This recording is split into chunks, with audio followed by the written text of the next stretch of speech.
Vernomatic Productions. Hey, this is Tim Ripper Owens. You're listening to Metal Mayhem ROC with the Vernomatic and Metal Walt. Are you ready? Live from the Metal Mayhem Studios in Rochester, New York.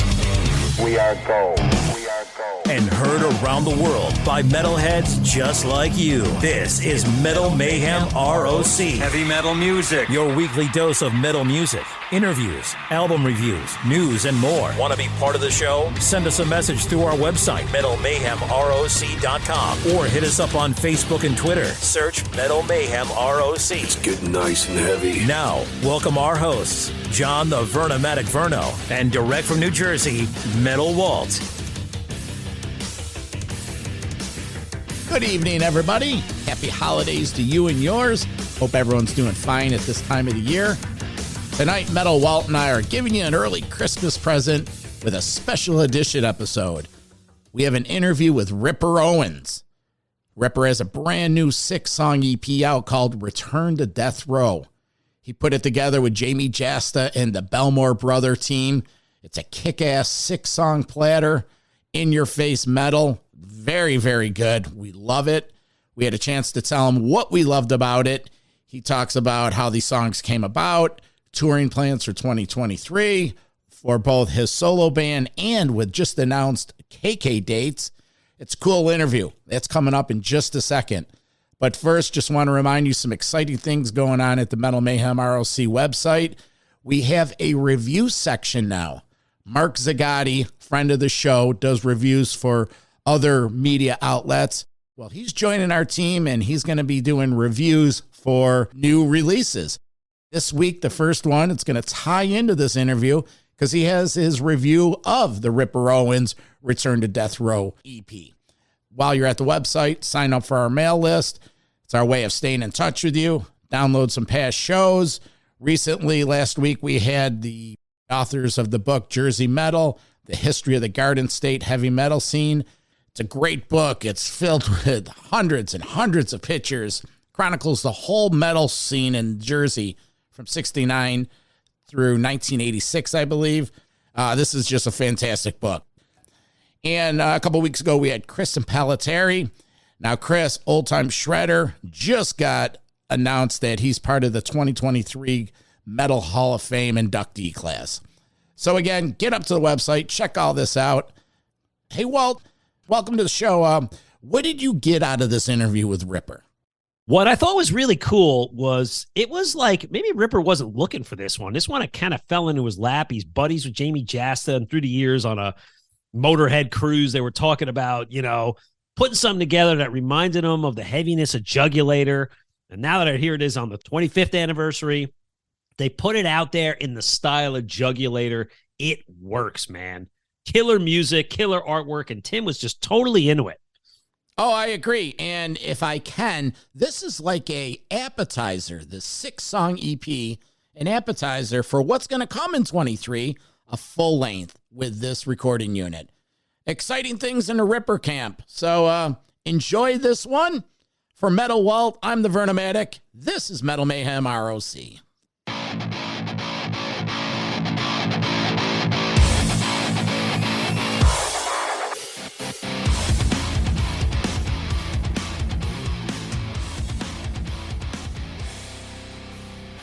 All right, well, you know what? There's a brand new metal release just hit the stores last week, and we got them here. Tim Ripper Owens, how are you, man?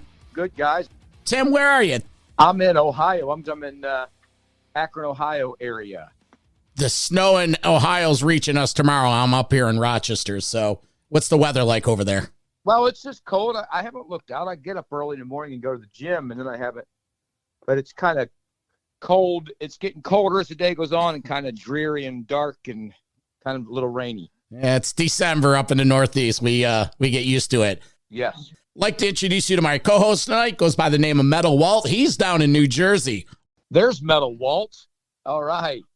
Tim, pleasure to have speaking to you. I've been a big follower of your whole career, and 2 summers ago, I actually drove through Akron on the way to the Football Hall of Fame. So I thought of you. Yeah, I'm really close to it. I'm kind of closer to that. I'm in a green. It's called green area. So I'm probably 10 minutes from at the most, probably 10 minutes from the Football Hall of Fame. Bengals fan or Brownie fan? Browns fan. I'm right here. I'm a homer, so I root for all local sports teams, Cavs, Indians. Well, it's not Indians anymore. Guardians. I don't want to upset anybody by saying that. Guardians, Browns, Ohio State, Akron. I'm just all with that. All right. Well, congratulations on the Return to Death Row EP. Both Walt and I have dissected it. 6 tracks. It's killer. Produced by Jamey Jasta.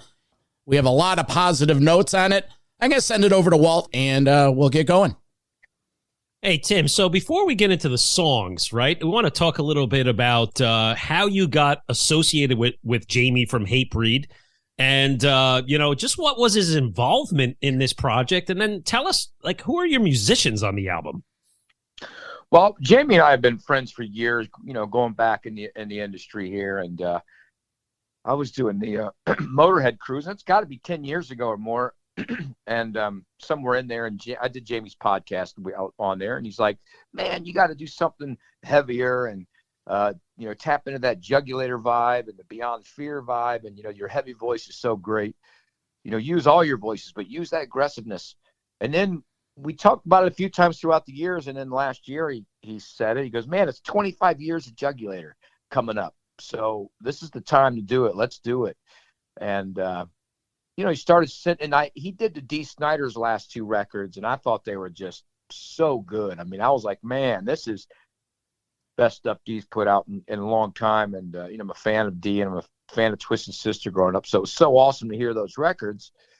And Jamey started sending me songs and ideas, and I started laying down vocals, and it just kind of started flying from there, And then Nicky Belmore, who's on drums, he also produced it with Jamey Jasta, and then Charlie Belmore's on guitar, and then Christopher Taylor Bodette's on bass. So really, it's a great lineup, and it's friends of Jamey, so he knows to work with, and it was so easy to do too, guys. It was like I had a blast doing it.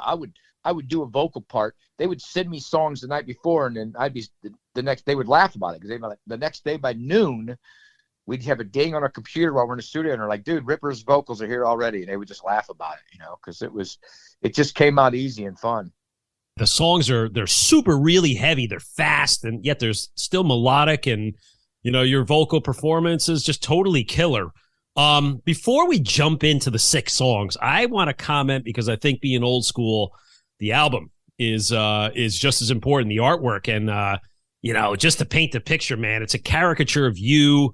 You're on death row, obviously. You're in the whole orange prison jumpsuit. Yet you got those cool sunglasses, and there's over to your left shoulders, guards with rifles. Over to your right, there's doctor ready to inject the needle. There's a noose hanging by your feet, and some business guys in suits standing outside the walls. Obviously the imagery's tied into the whole theme of the album and the songs themselves, because it's definitely a storyline. But talk about the whole artwork piece. Well, it's great because Dan Goldsworthy is the artist. Fantastic stuff he does. He was so good. It was awesome. I started getting sketches of it originally. It was sketched out, and then I went to Brazil to do a solo tour in South America and Latin America, and then Jamey's like, hey, he's got to draw your face, so take some photos of yourselves, so I went in the bathroom, and I'm taking selfies of my face. I'd have my, I'm known as wearing, when I go on stage, wearing a hat and sunglasses. I wear a hat all the time. I used to take it off after 2 songs, but now I'm just like, I'm too lazy. I just keep it on. But so I take some photos of the hat and sunglasses. I take some photos with just the sunglasses, and then without the sunglasses. And Jamey goes, man, he's not going to use any with the hat and sunglasses or the sunglasses. Nobody's on death row with sunglasses on. And then he draws the thing up. He draws it up, and he's got the one. And it's funny because I wear Dylan sunglasses, Dylan Optics, which are great because they're frosted and they're just really awesome company. And they're drawing right on it, man. They look at it. And the funny thing is, I had a newer tattoo at that time on my right hand, the horns. And when they first sent it, I said, hey, you know what? You got to draw something. I got a tattoo on my pinky and this horns tattoo. So he really did it.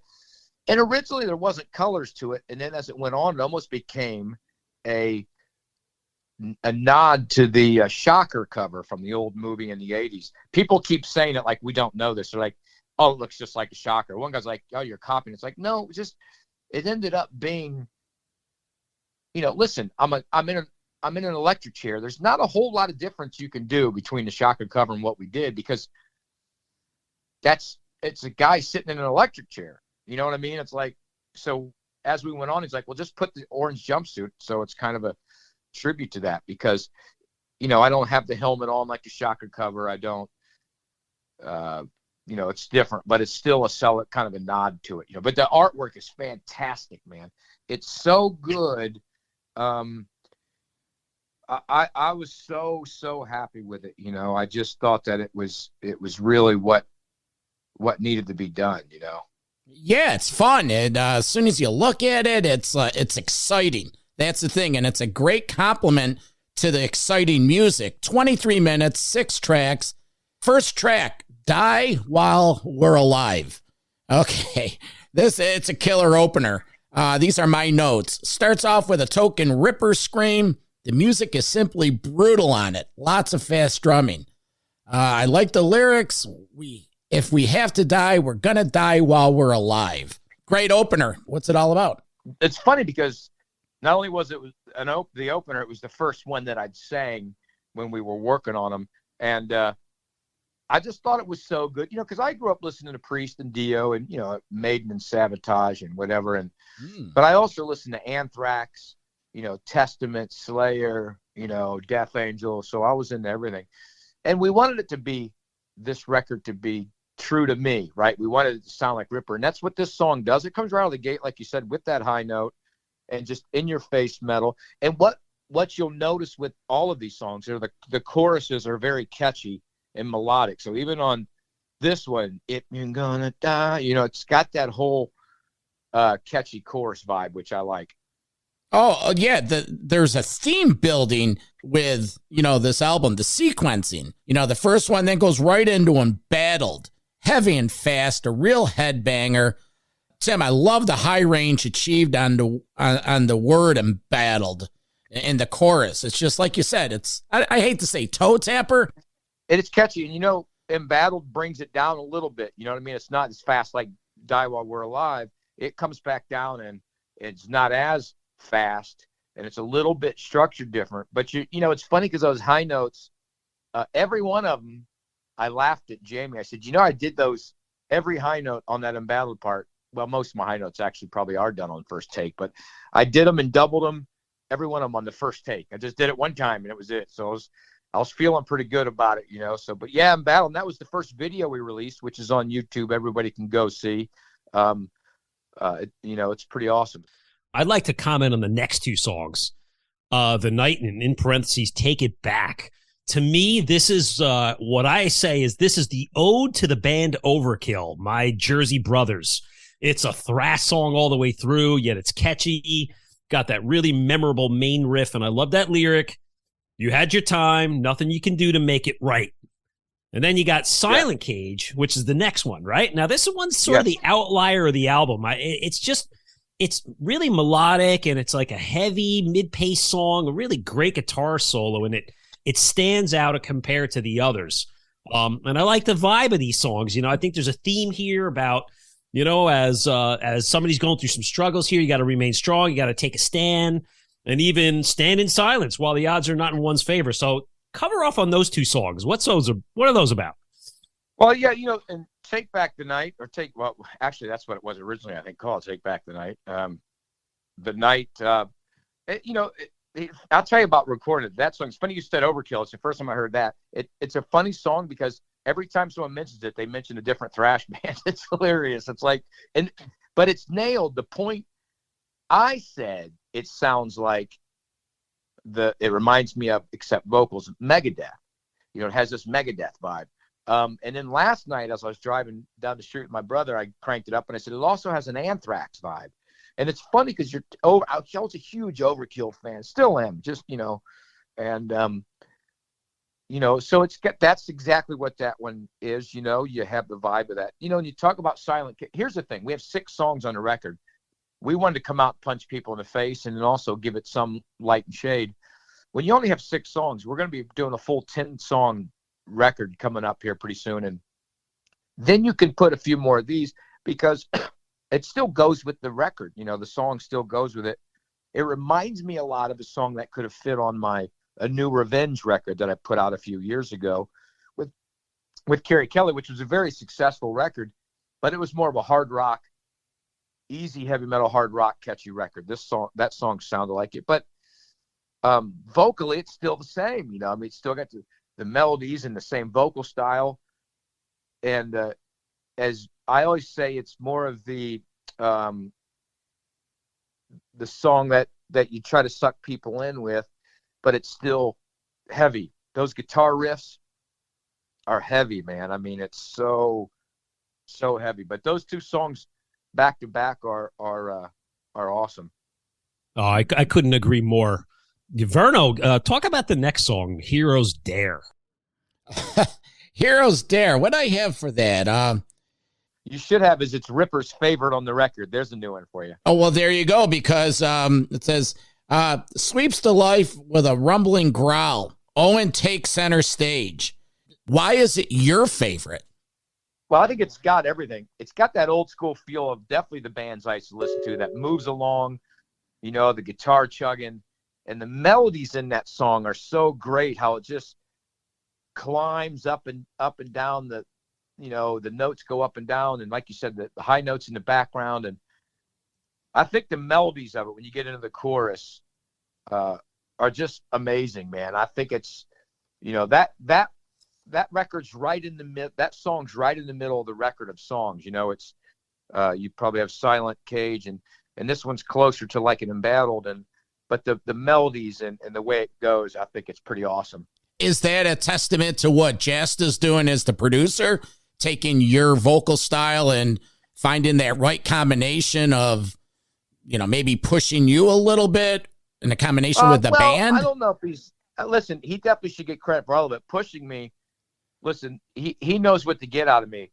I got to be honest, I wasn't pushed making this record at all. It was one of the easiest records I ever made. Cool. It's kind of funny to say that. So, because here's the deal, I think it's because of Jamey making it easy. And our ideas coming back and forth. Is it hard vocals at times? Yes, but they came out so naturally. That was the difference. And I'm singing from heavy as hell lows to super high notes. So you have every spectrum, but Jamey knew what to do. And the guys and Nikki and Charlie, they all knew what to do. It's all of them are credited for it, really, because they knew how to work it. And really, after he sent the first song and we kept going on, I can't imagine what the next record will have in store, because now we can venture off into a more. What I've always said is I like versatility, and I like to sing in characters, whether it's heavy or melodic or mellow or whatever is going on.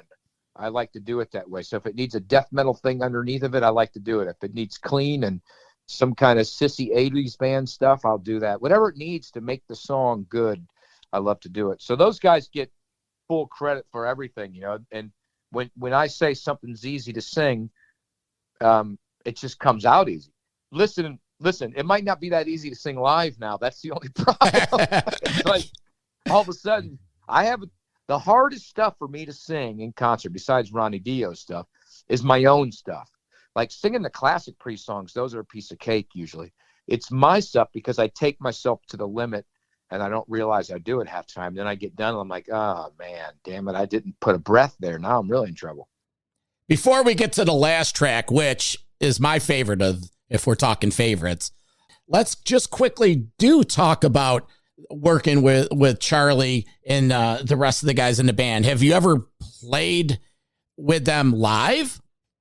No, listen, everything I do is at my house. And like I said, when you called me, when I answered the phone, I was in the middle of your first call came through, and I'm in the middle of singing some stuff, and I do it all here, and so I haven't hooked up with him yet. I haven't even met him yet. We just talked on the phone and emailed back and forth, and And when you do something like this, you feel like you know somebody. You feel like it's personal, and you become friends.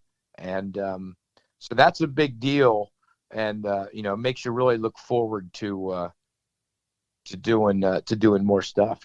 Ain't that the truth? We meet a lot of people virtually through this Metal Mayhem ROC platform, through social media and whatnot. And a month ago, I traveled down to Jersey, and Walt and I went to the Merciful Fate show in New York. Yes. And we actually met 4 or 5 different sets of listeners, followers that we meet online. And it was awesome. It was just awesome. Just to tell you a funny thing, I was downstairs singing a Merciful Fate song for somebody when you called. So there you go. Which song? I can't remember. It's called Vampire or something, or I can't remember. Return of the Vampire, or what is it? What'd you say? Return of the Vampire? That's it. Is that Return of the Vampire? No, no, no, no, no, no, no, no. I got the melody in my head, but I can't. Well. Return of the Vampire. Yeah. So, anyways, listen, see, because we're talking now, and when you get done, you're going to call somebody and go, listen, Ripper and I are best friends now. Well, we're best friends for the next 12 minutes. Yes. The last song, it's like I said, my highlight. The Return to Death Row. Or there Return you go. Yeah. Yeah. The phone ring. Now, I was listening to this at the gym the other day doing my rowing. And when the last song comes on, when the first time I heard it the other day, the phone ring from the Jugulator album. Yeah. It's because obviously it's a nod, Return to Death Row. That's the whole idea of Jugulator 25 years. And Jamey's like, let's do this. And then Jamey in the middle has that breakdown. It was his idea to go, let's go make it sound like, the music in the part, like a nod to Death Row. Let's put that in there, So, and then at the end of the song, it just ended. And then we continued that music out, an outro, just how, Death Row ends on the record, just that music ending. But yeah, that was it. We really wanted to celebrate that whole thing. And that section's awesome. And the section's not only cool, the vocals out of that section, outside these walls, they're no better. That part is one of my favorite parts on the record. It's so haunting and killer sounding. Walt, what's your take on it?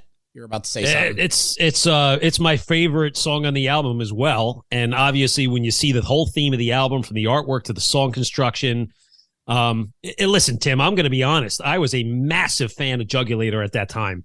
I thought it was so refreshing and heavy at the time.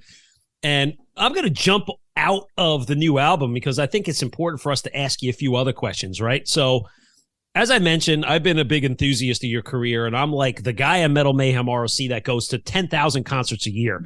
And I was taking a look at my list of shows that I've kept since 1986. And I'll just tell you how many times I've seen you, number one. I saw 3 on the Jugulator tour, 2 on Demolition. I saw 1 on the Iced Earth show tour. I saw you with Beyond Fear with John O'Leaven's Pain at L'Amour. I've seen you twice solo. I saw Hail once, and I saw you 3 times at the Dio Disciples. So, with that said, you know what? Your body of work is amazing. It's so thorough.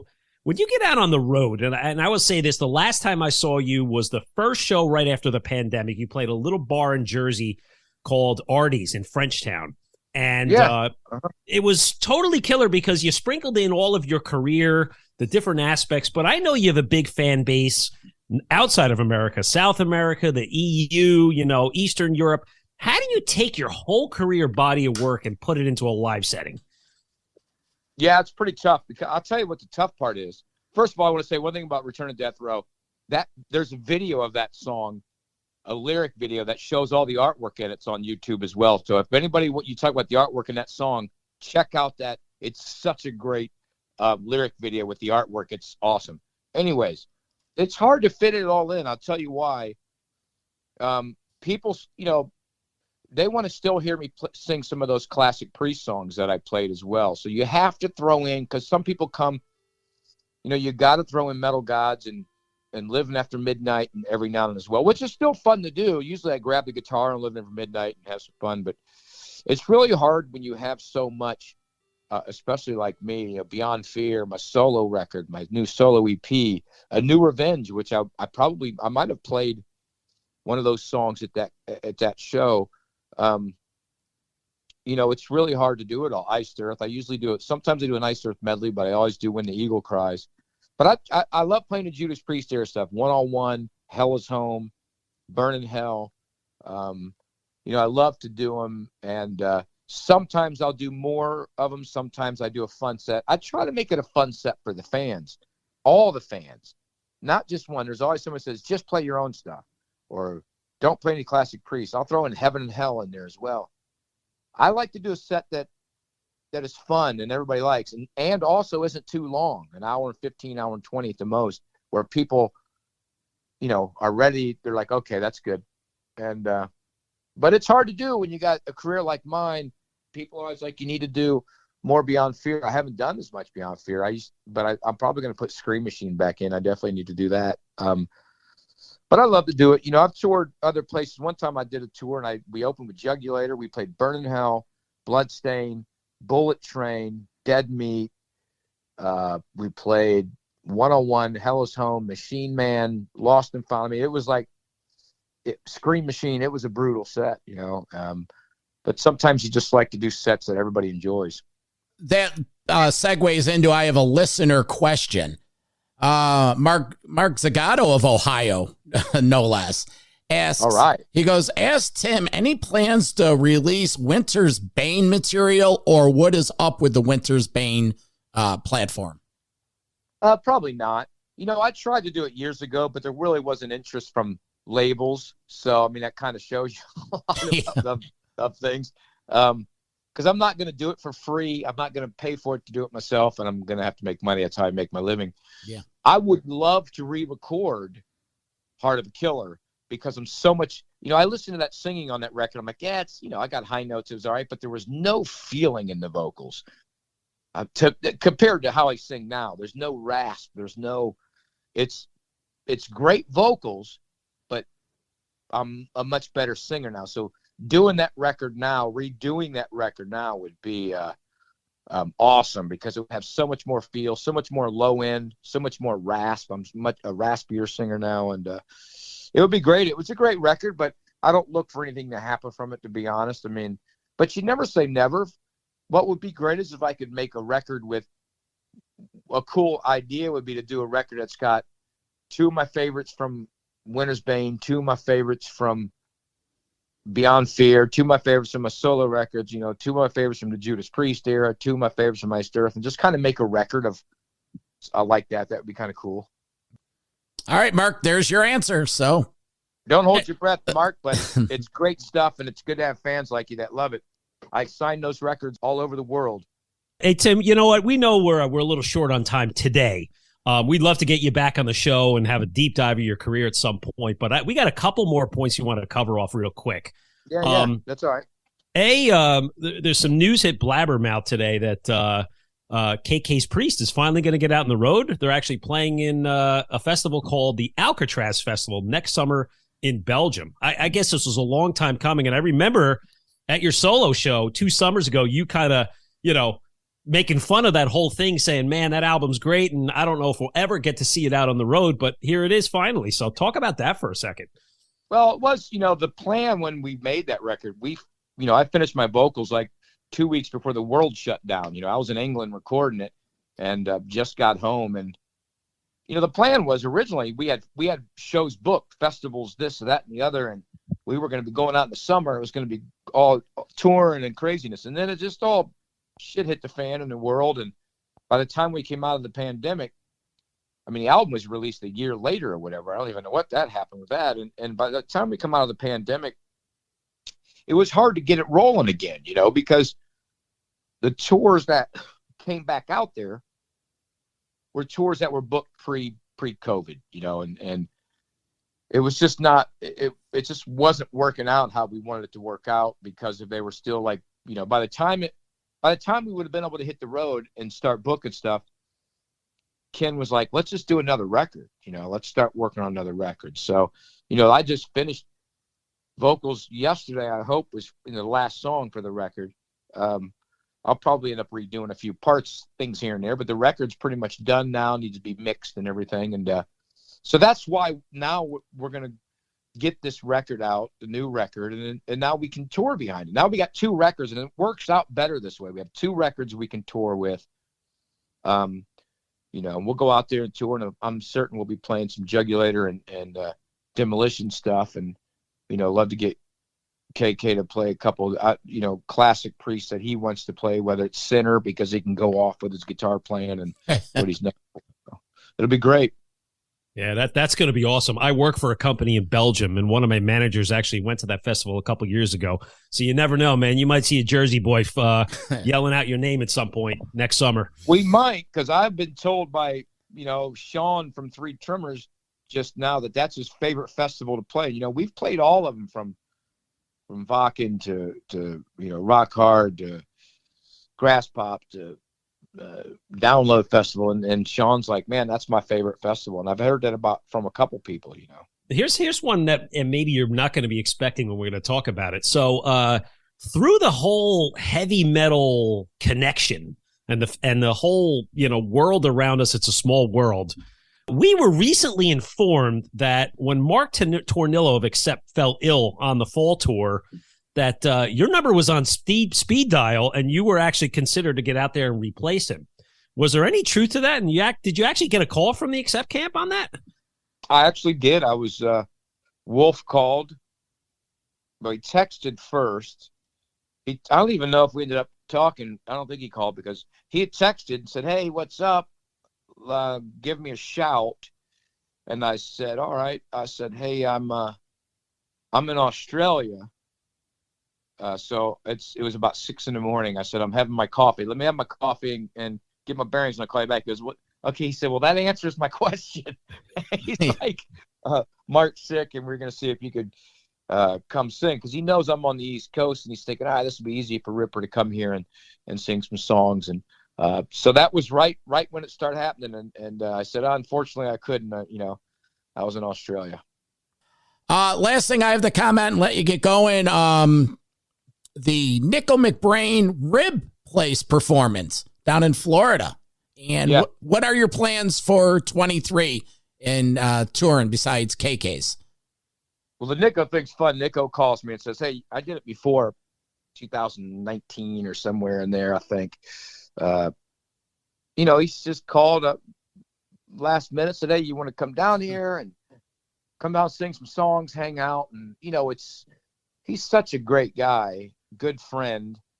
And it's fun to go there and do that, you know.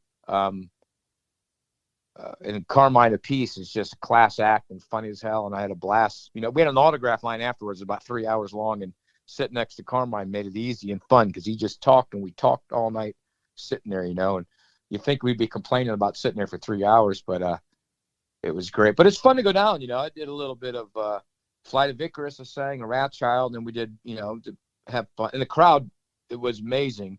And then like Living After Midnight, Breaking the Law, you know, some easy ones for, you don't really have to rehearse, you know. So it was a great, and this year coming up, I plan on, you know, it'd be nice to maybe do some more shows with Nico, like some fun shows, who knows, you know. But it's going to take off with KK's Priest. I'm going to work on a new 10-song full-length release with solo with Ripper. So hopefully that'll be worked on pretty soon. A big thing is, if anybody wants to get a hold of me, you know, just go to my website or Tim Ripper Owens Facebook official, or Instagram or Twitter or Snapchat, whatever the hell. Just go to all of them and find it. There's a link thing on Linktree that they could do. But I want to say one thing. I'm taking this month kind of off, just doing recording, and part of next month. So when I usually do that, from taking it off the road, I usually record stuff for other people. So I'm going to throw this out there so your listeners can hear it, that if you want me to guest on your record, because listen, I can't sit home and do nothing. I love singing too much. So I do this. This all started during COVID, because I couldn't tour. And I'm like, what the hell am I going to do now? And so I started guesting on people's records. And they can get a hold of me at rippervocals@gmail.com. It's rippervocals@gmail.com. You know, we could talk about guesting on a record, 1 or 2 or 3 songs, whatever. It's so fun to do it. Last couple of years, Pyramid. did 2 records with a band called Pyramid, and it's progressive metal. They just released a brand new one, which I wrote half the songs, the lyrics and melodies and singing on it. I released one with a band called Held Hostage. That's just rock and roll. I did the Three Tremors new one. I did Leviathan Project. I did Engineered Society Project. I just did so much stuff, but then I guessed on just one song. Like I said, this Merciful Fate one. I did a Merciful Fate one last week. I sent it to him. He goes, dude, this is the best Merciful. I've heard someone do this stuff. It's so awesome. You want to do another one? I'm like, all right, I'll do another one. So that's what I'm working on today. So that takes up time when I'm home, pays the bills. I can get off the road for a little bit. But I think, working on some shows in early part of the year. But, once midsummer gets going, it's going to be rolling with KK's Priest. And again, like I said, rolling out this new Ripper full length when it comes out. If anybody wants anything of the Ripper thing, so you guys will probably tell this stuff anyways, but martyrstore.net, MARTYR store.net, they can get, you have to scroll through the whole thing. Jamey's got all his stuff up top, so you have to look for me. View all, and I got CDs, vinyl, cassettes, posters, shirts, hats, stickers, it's all on there, so they can get everything on there. Tim, no worries. We're very diligent on posting all these links for everything you just mentioned. So listeners, don't be scurrying trying to write this down. It's all in the show notes. It's in the blog. It's well represented.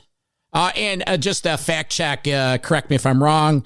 The name of that band with Carmine, Titanium Tart. Is that the name of it? Well, Carmine, that's with Nico. That's Nico's little side thing. It used to be called Nico's McBrainiacs, I think, and then it was called something else, and then he just changed it to Titanium Tarts. So what I said to him, we had so much fun doing this, and the fans got so crazy when I walked on stage. I said, man, if I'm off, I mean, he's obviously touring freaking nonstop, and he's going to be touring again pretty soon. I said, if you're off in January, February, let's do, and you're going to do Titanium Tart dates locally or whatever and jam, I should be a special guest. I'm inviting myself. I should be a special guest because the fans just freaked out and loved it. So what better than, hey, look at it, be Priest and Maiden together right now with Nico and Ripper. So, but if I just come up and sing, 8 songs with you, because man, they're the band he has with them, with Mitch and all the guys, and the singer of that band that they do is so good, man. I mean, I can't touch him singing Maiden, but it would be fun, it'd be fun doing it. Yeah, I'll be down in Florida next week. We're going down for the holidays, right? Nice. Down. Well, good. Yeah, hopefully we're seeing if they're open on Saturday. It's Christmas Eve. I don't know if that's going to happen, but looking forward to getting down there. Coral Springs, that location. Yeah, Coral Springs. Yeah. Gonna go get some good barbecue. Their ribs are just phenomenal, man. They are so good. I'm going to let Walt say goodbye. I want to thank you for your time, man, and we will spread the word of all Ripper Owens material up here. Well, we have each other's information, so, down the road, whatever, don't be a stranger. If you want to talk a quick chat again, I'm sure I'll be in my studio, and we'll chat again. So don't make it too long. Just call me whenever. Thank you, and we'll take you up on that. Okay. But don't be a stalker. Walt sounds like he's a little bit of a stalker with me, so I don't want him to. I'm not even sure if you were at all those shows he claims he was at. Hey, that's a fan, and that's like a fan and a friend put together, because I think that's awesome. That he comes out and hangs out and does that. So I appreciate it. That's what you get, man. My wife is understanding, and I don't party, I don't do anything stupid, so you got to have some sort of addiction, and I go to a lot of shows. What can I say? But Tim, all kidding aside, is, man, like I said, there's a reason I've seen you a million times, and I think that's a testament to your career. And I would love to have you back on here and geek out a little bit about your full body of work. And I think, yes, we should check in periodically, and definitely a check-in the summer, see what's going on in the KK's Priest family and the road, and we look forward to speaking to you again, man. You got it, buddy. Thanks, guys. I really appreciate it. And like I said, stay in touch, and we'll do it again. All right. Absolutely. Okay. See ya. Thanks, Tim. All right, guys. Bye. Metal for life. Thank you for listening to Metal Mayhem ROC. Check out our website at metalmayhemroc.com for information on podcasts, archives, links to all our live radio shows, and all sorts of info. Please like, follow, and share with everyone, even your non-metal friends. And always remember to keep it heavy.